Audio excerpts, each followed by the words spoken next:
जय माता दी मित्रों, बड़ों को प्रणाम और छोटों को प्यार। आज हम माँ संतोषी की कथा का श्रवण करेंगे। मन को शांत और कथा को धैर्य से सुने। कथा को पूरा सुनने से उसका पूर्ण फल मिलता है। चलिए शुरू करते हैं। एक बुढ़िया थी, उसके 7 बेटे थे। 6 कमाने वाले थे जबकि एक निकम्मा था। बुढ़िया 6 बेटों की रसोई बनाती, भोजन कराती और उनसे जो कुछ छूटन बचती वह 7वें को दे देती। एक दिन वह पत्नी से बोला, देखो मेरी माँ को मुझ पर कितना प्रेम है। वह बोली, क्यों नहीं, सबका झूठा जो तुमको खिलाती हैं। वह बोला, ऐसा नहीं हो सकता, मैं जब तक आंखों से ना देख लूं मान नहीं सकता। बहू हंसकर बोली, देख लोगे तब तो मानोगे। कुछ दिन बाद त्योहार आया। घर में 7 प्रकार के भोजन और चूरमे के लड्डू बने। वह जांचने को सिर दुखने का बहाना कर पतला वस्त्र सिर पर ओढ़े रसोई घर में सो गया। वह कपड़े में से सब देखता रहा। 6 भाई भोजन करने आए। उसने देखा माँ ने उनके लिए सुंदर आसन बिछा नाना प्रकार की रसोई परोसी और आग्रह करके उन्हें जमाया। वह देखता रहा। 6 भाई भोजन करके उठे तब माँ ने उनकी झूठी थालियों में से लड्डुओं के टुकड़े उठाकर एक लड्डू बनाया। झूठन साफ कर बुढ़िया माई ने उसे पुकारा, बेटा 6 भाई भोजन करके गए, अब तू ही बाकी है, उठ तू कब खाएगा। वह कहने लगा, माँ मुझे भोजन नहीं करना, मैं अब परदेश जा रहा हूँ। माँ ने कहा, कल जाता हो तो आज चला जा। वह बोला, आज ही जा रहा हूँ। यह कहकर वह घर से निकल गया। चलते समय पत्नी की याद आ गई। वह गौशाला में कंडे उपले थाप रही थी। वहां जाकर बोला, हम जावे परदेस, आवेंगे कुछ काल, तुम रहियो संतोष से धर्म अपनो पाल। वह बोली, जाओ पिया आनंद से, हमरो सोच हटाए, राम भरोसे हम रहे, ईश्वर तुम्हें सहाय। 2 निशानी आपन देख धरु में धीर, सुधी मति हमारी बिसराइयो, रखियो मन गंभीर। वह बोला, मेरे पास तो कुछ नहीं, यह अंगूठी है सो ले लो और अपनी कुछ निशानी मुझे दो। वह बोली, मेरे पास क्या है, यह गोबर भरा हाथ है। यह कहकर उसकी पीठ पर गोबर के हाथ की थाप मार दी। वह चल दिया। चलते चलते दूर देश पहुंचा। वहां एक साहूकार की दुकान थी। वहां जाकर कहने लगा, भाई मुझे नौकरी पर रख लो। साहूकार को जरूरत थी, बोला रह जा। लड़के ने पूछा, तनख्वाह क्या दोगे। साहूकार ने कहा, काम देखकर दाम मिलेगा। साहूकार की नौकरी मिली। वह सुबह 7 बजे से 10 बजे तक नौकरी बजाने लगा। कुछ दिनों में दुकान का सारा लेन देन, हिसाब किताब, ग्राहकों को माल बेचना, सारा काम करने लगा। साहूकार के 7-8 नौकर थे। वे सब चक्कर खाने लगे, यह तो बहुत होशियार बन गया। सेठ ने भी काम देखा और 3 महीने में ही उसे आधे मुनाफे का हिस्सेदार बना लिया। वह कुछ वर्ष में ही नामी सेठ बन गया और मालिक सारा कारोबार उस पर छोड़कर चला गया। इधर उसकी पत्नी को सास ससुर दुख देने लगे। सारी गृहस्थी का काम करा के उसे लकड़ी लेने जंगल में भेजते। इस बीच घर के आटे से जो भूसी निकलती उसकी रोटी बनाकर रख दी जाती और फूटे नारियल की नरेली में पानी। एक दिन वह लकड़ी लेने जा रही थी। रास्ते में बहुत सी स्त्रियां संतोषी माता का व्रत करती दिखाई दी। वह वहां खड़ी होकर कथा सुनने लगी और पूछा, बहनों तुम किस देवता का व्रत करती हो और उसको करने से क्या फल मिलता है। यदि तुम इस व्रत का विधान मुझे समझाकर कहोगी तो मैं तुम्हारा बड़ा एहसान मानूंगी। तब उनमें से एक स्त्री बोली, सुनो, यह संतोषी माता का व्रत है। इसके करने से निर्धनता दरिद्रता का नाश होता है और जो कुछ मन में कामना हो सब संतोषी माता की कृपा से पूरी होती है। तब उसने उससे व्रत की विधि पूछी। वह भक्तनी स्त्री बोली, 1.25 आने का गुड़ चना लेना, इच्छा हो तो 5.25 आने का लेना या 1.25 रुपये का भी ले सकते हैं, अपनी सहूलियत के अनुसार लेना। बिना परेशानी और श्रद्धा व प्रेम से जितना भी बन पड़े सवाया लेना। प्रत्येक शुक्रवार को निराहार रहकर कथा सुनना। इसके बीच क्रम टूटे नहीं, लगातार नियम पालन करना। सुनने वाला कोई ना मिले तो घी का दीपक जला उसके आगे या जल के पात्र को सामने रखकर कथा कहना। जब कार्य सिद्ध ना हो नियम का पालन करना और कार्य सिद्ध हो जाने पर व्रत का उद्यापन करना। 3 मास में माता फल पूरा करती हैं। यदि किसी के घरे खोटे भी हों तो भी माता वर्ष भर में कार्य सिद्ध करती हैं। फल सिद्ध होने पर उद्यापन करना चाहिए, बीच में नहीं।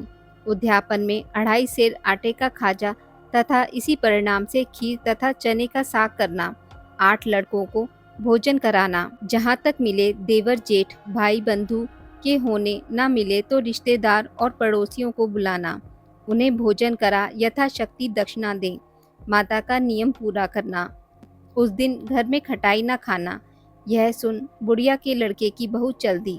रास्ते में लकड़ी के बोझ को बेच दिया और उन पैसों से गुड़ चना ले माता के व्रत की तैयारी कर आगे चली और सामने मंदिर देखकर पूछने लगी, यह मंदिर किसका है?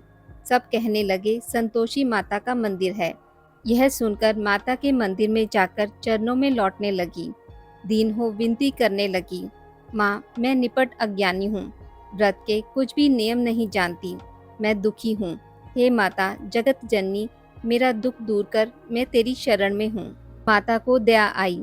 एक शुक्रवार बीता, दूसरे को उसके पति का पत्र आया और तीसरे शुक्रवार को उसका भेजा हुआ पैसा आ पहुँचा।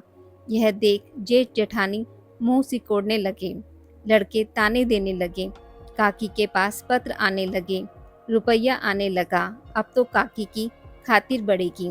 बेचारी सरलता से कहती, भैया कागज आवे रुपया आवे, हम सबके लिए अच्छा है। ऐसा कहकर आंखों में आंसू भरकर संतोषी माता के मंदिर में मातेश्वरी के चरणों में गिरकर रोने लगी। माँ मैंने तुमसे पैसा कब मांगा है? मुझे पैसे से क्या काम है? मुझे तो अपने सुहाग से काम है। मैं तो अपने स्वामी के दर्शन मांगती हूँ। तब माता ने प्रसन्न होकर कहा, जा बेटी तेरा स्वामी आएगा। यह सुनकर खुशी से बावली होकर घर में जाकर काम करने लगी।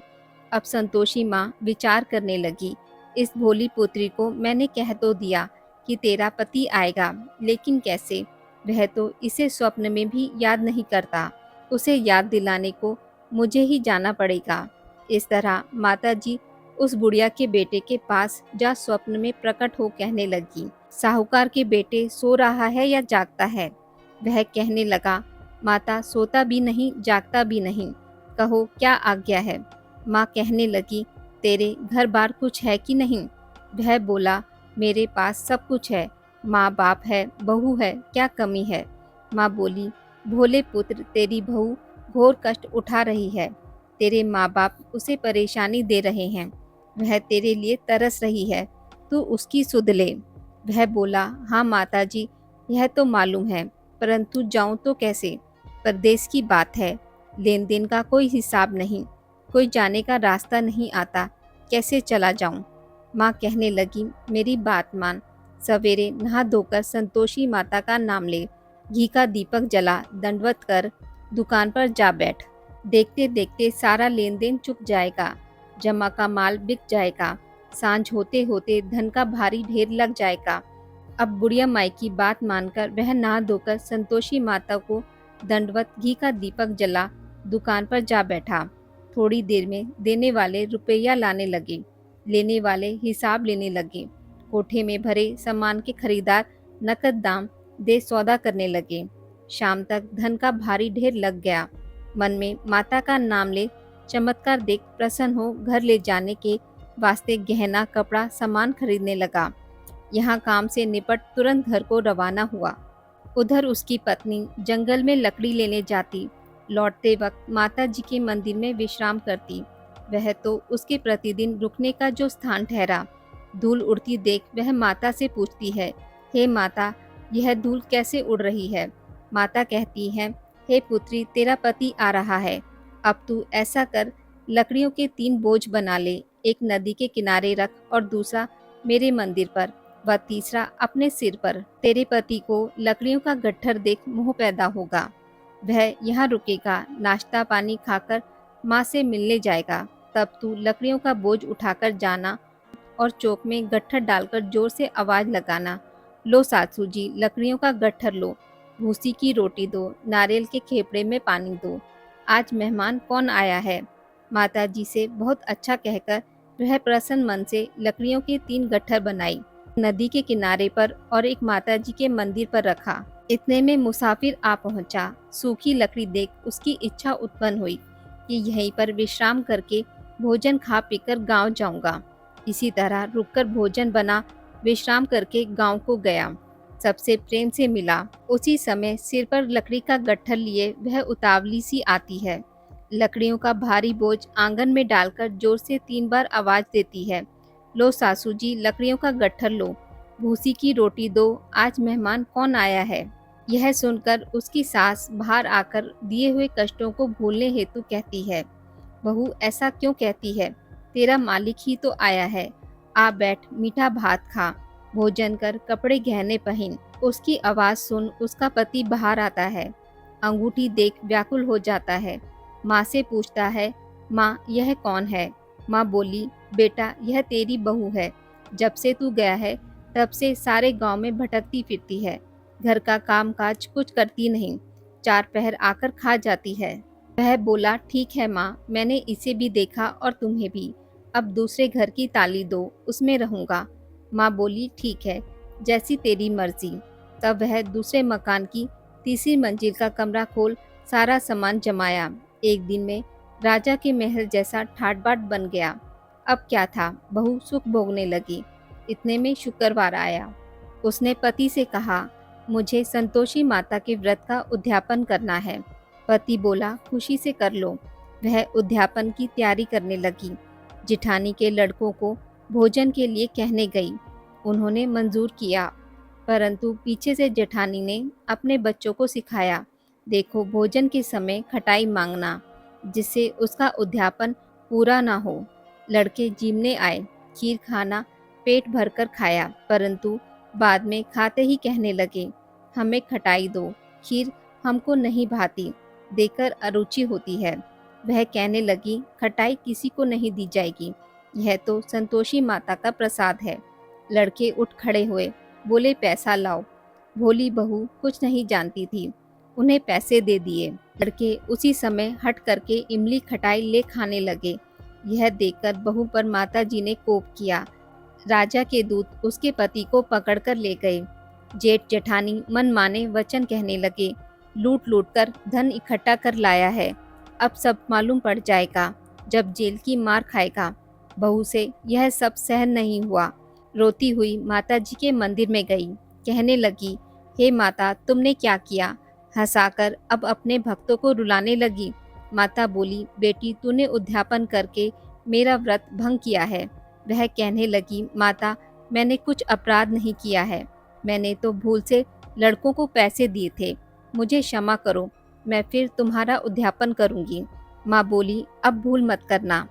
वह कहती है, अब भूल नहीं होगी, अब बतलाओ वे कैसे आवेंगे। माँ बोली, जा पुत्री, तेरा पति तुझे रास्ते में आता मिलेगा। वह निकली, राह में पति आता मिला। वह पूछी, कहाँ गए थे। वह कहने लगा, इतना धन जो कमाया है उसका टैक्स राजा ने मांगा था, वह भरने गया था। वह प्रसन्न हो बोली, भला हुआ, अब घर चलो।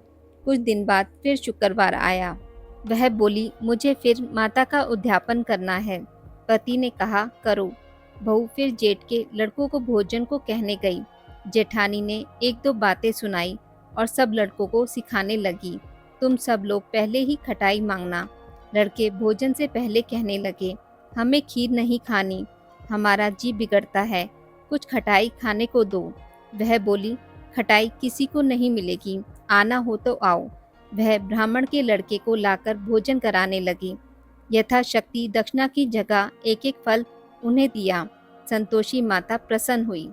माता की कृपा होते ही 9वें मास में उसको चंद्रमा के समान सुंदर पुत्र प्राप्त हुआ। पुत्र को पाकर प्रतिदिन माता जी के मंदिर को जाने लगी। माँ ने सोचा, यह रोज आती है, आज क्यों ना इसके घर चलूं। यह विचार कर माता ने भयानक रूप बनाया। गुड़ चने से सना मुख, ऊपर सूंड के समान होठ, उस पर मक्खियां भिन भिन कर रही थी। दहली पर पैर रखते ही उसकी सास चिल्लाई, देखो रे, कोई चुड़ैल डाकिन चली आ रही है, लड़कों इसे भगाओ, नहीं तो किसी को खा जाएगी। लड़के भगाने लगे, चिल्लाकर खिड़की बंद करने लगे। बहू रोशनदान में से देख रही थी। प्रसन्नता से पगली बन चिल्लाने लगी, आज मेरी माताजी मेरे घर आई हैं। वह बच्चे को दूध पीने से हटाती है। इतने में सास का क्रोध फट पड़ा। वह बोली, क्या उतावली हुई है, बच्चे को पटक दिया। इतने में माँ के प्रताप से लड़के ही लड़के नजर आने लगे। वह बोली, माँ, मैं जिसका व्रत करती हूँ यह संतोषी माता है। सबने माता जी के चरण पकड़ लिए और विनती कर कहने लगे, हे माता, हम मूर्ख हैं, अज्ञानी हैं, तुम्हारे व्रत की विधि हम नहीं जानते। व्रत भंग कर हमने बड़ा अपराध किया है। जग माता, आप हमारा अपराध क्षमा करो। इस प्रकार माता प्रसन्न हुई। बहू को प्रसन्न हो जैसा फल दिया वैसा माता सबको दे। जो पढ़े उसका मनोरथ पूर्ण हो और जो सुने उसका भी। बोलिए संतोषी माता की जय। आज की इस वीडियो में बस इतना ही। मित्रों, अगर आपको मेरी वीडियोस पसंद आती हैं तो उसे लाइक और शेयर ज़रूर करें और पूजा पाठ से जुड़ी जानकारी के लिए मेरे चैनल को सब्सक्राइब करना ना भूलें। धन्यवाद।